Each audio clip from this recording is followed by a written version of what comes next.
All right, so Matt Sorg is a developer with Solana.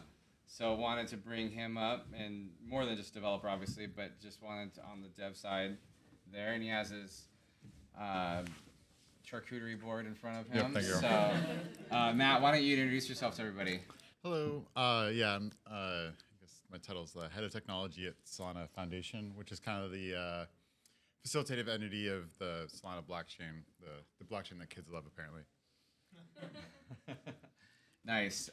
So, give us a quick rundown on Solana for those that might not be familiar with it, and kind of like how it might differ from some other chains. So Solana, you can kind of think of it if Ethereum was made by cryptographers, Solana was made by network engineers and people really trying to optimize every single part of the stack.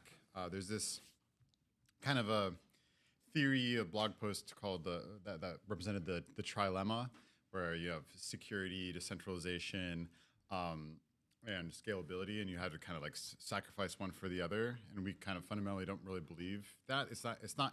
There's these engineering principles that are laws, like the cap theorem, but the trilemma is more of a conceptual one.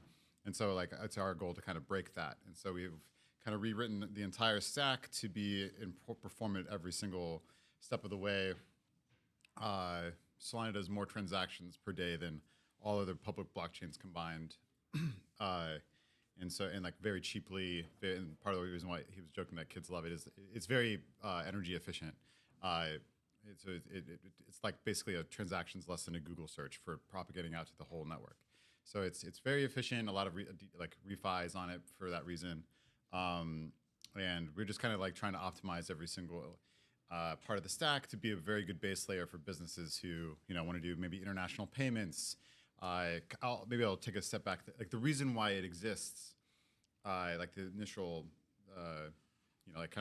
like user requirement is if you wanted to make a marketplace or an economy that was worldwide.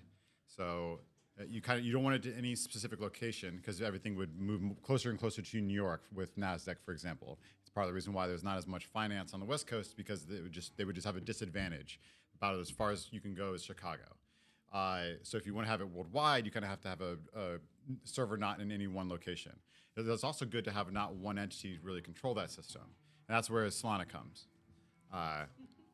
We're kind of This is my theme song as I give you my rundown. So that's basically it. It's trying to make this worldwide state machine that everybody has roughly equal access.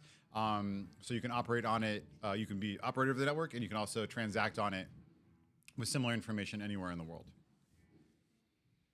Nice. Don't worry about it, sir.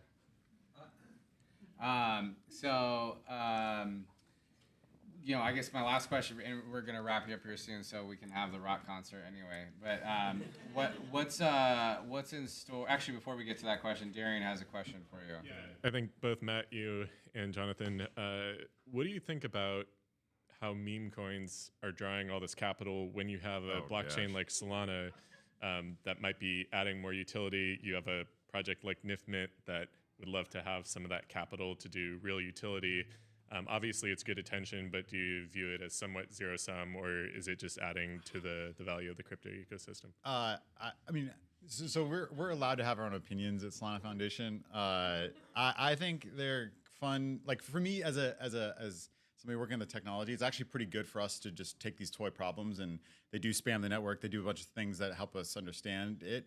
But it is at the end of the day, I don't know, basically gambling or whatever.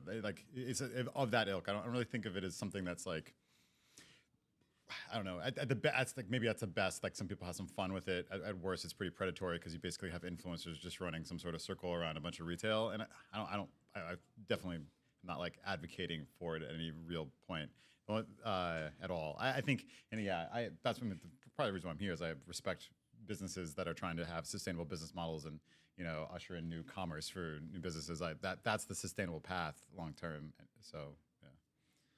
I guess a quick follow up on then. There's a few blockchains that are kind of technology first, maybe Algorand, Internet Computer, and some people at one point viewed Solana as that. There's more apps building on Solana now, but do you think that's the key to these other blockchains taking off that have, the best tech per them?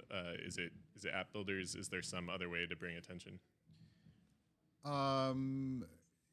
Yeah, you kind of have to have.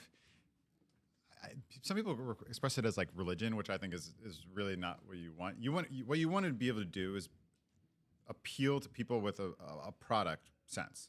Like they see similar to like the Amazon type of thinking, where you see a user problem and you say, "Oh, I want to solve that problem. This is the best platform from that." If you don't really have that, you don't have like that motivating reason that can really compel somebody, then yeah, it's really hard. And if you do have the better tech, but you just aren't selling that, you just have to work on whatever you're doing to sell that story.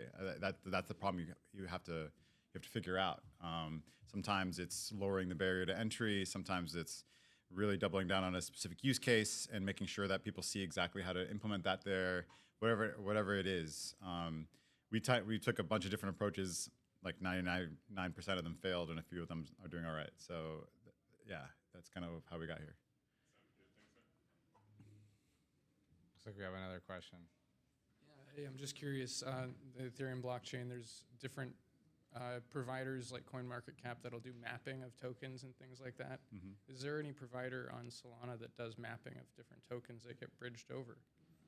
By mapping, you mean to understand like the data structures? Of where liquidity pools reside throughout the network? Or is there any aggregator of that information currently? There's tons that will, Vibe Network will even visualize it for you. It's really neat. It's like flashy little, orbs when all the transactions are flowing from this app to this app. Yeah, so there's, even, I believe one of those actually does something very similar on Solana. Solana is like, because it does so many transactions, it's a little bit harder for some of those, if you're not dedicated to doing a Solana specific data visualization, it can kind of overload your system if your reference is a 13 transactions per second Ethereum. But yeah, there's tons of that, like Hello Moon. I can name several that all do like various forms of data analysis on the tokens. Well, thank you. Yeah. Awesome. And then last, so what's in store for 2024? I think there's a ton of pretty legitimate shots on goal now. We mentioned T-Mobile a couple times here, and like Dan. Helium is a decentralized wireless network that released nationally. It's $20 a month. You can actually get paid. You can opt into them to collecting data, and then you can actually get paid to walk around. So most people actually end up having basically free internet, which is really I use it, and I just have free internet. It's a free internet. On my phone, free. Like I can make calls. It's T-Mobile service basically, that quality, but it's made much cheaper because of the fact I'm using a bunch of people hosting their Wi-Fi as mobile hotspots. So it's there's stuff like that, and I can go through all the applications that are doing legitimate plays, but I think I don't think all of them are going to pan out. But and I think mass adoption is a little bit of a meme, but like getting the product market fit, just like have a few apps where you have very, very dedicated, very sustained businesses. That's where I think we really need to get to as soon as possible, because there's enough capital that's poured in. There's enough I think the technology is there for at least a dedicated application or two to really take off. And I think that's really where we need to get to. And like loyalty, there's tons of things that I think are very legitimate or explorations at that. Awesome. Well, Matt, thanks for coming in, and thanks for coming up on the spot. So give Matt a round of applause.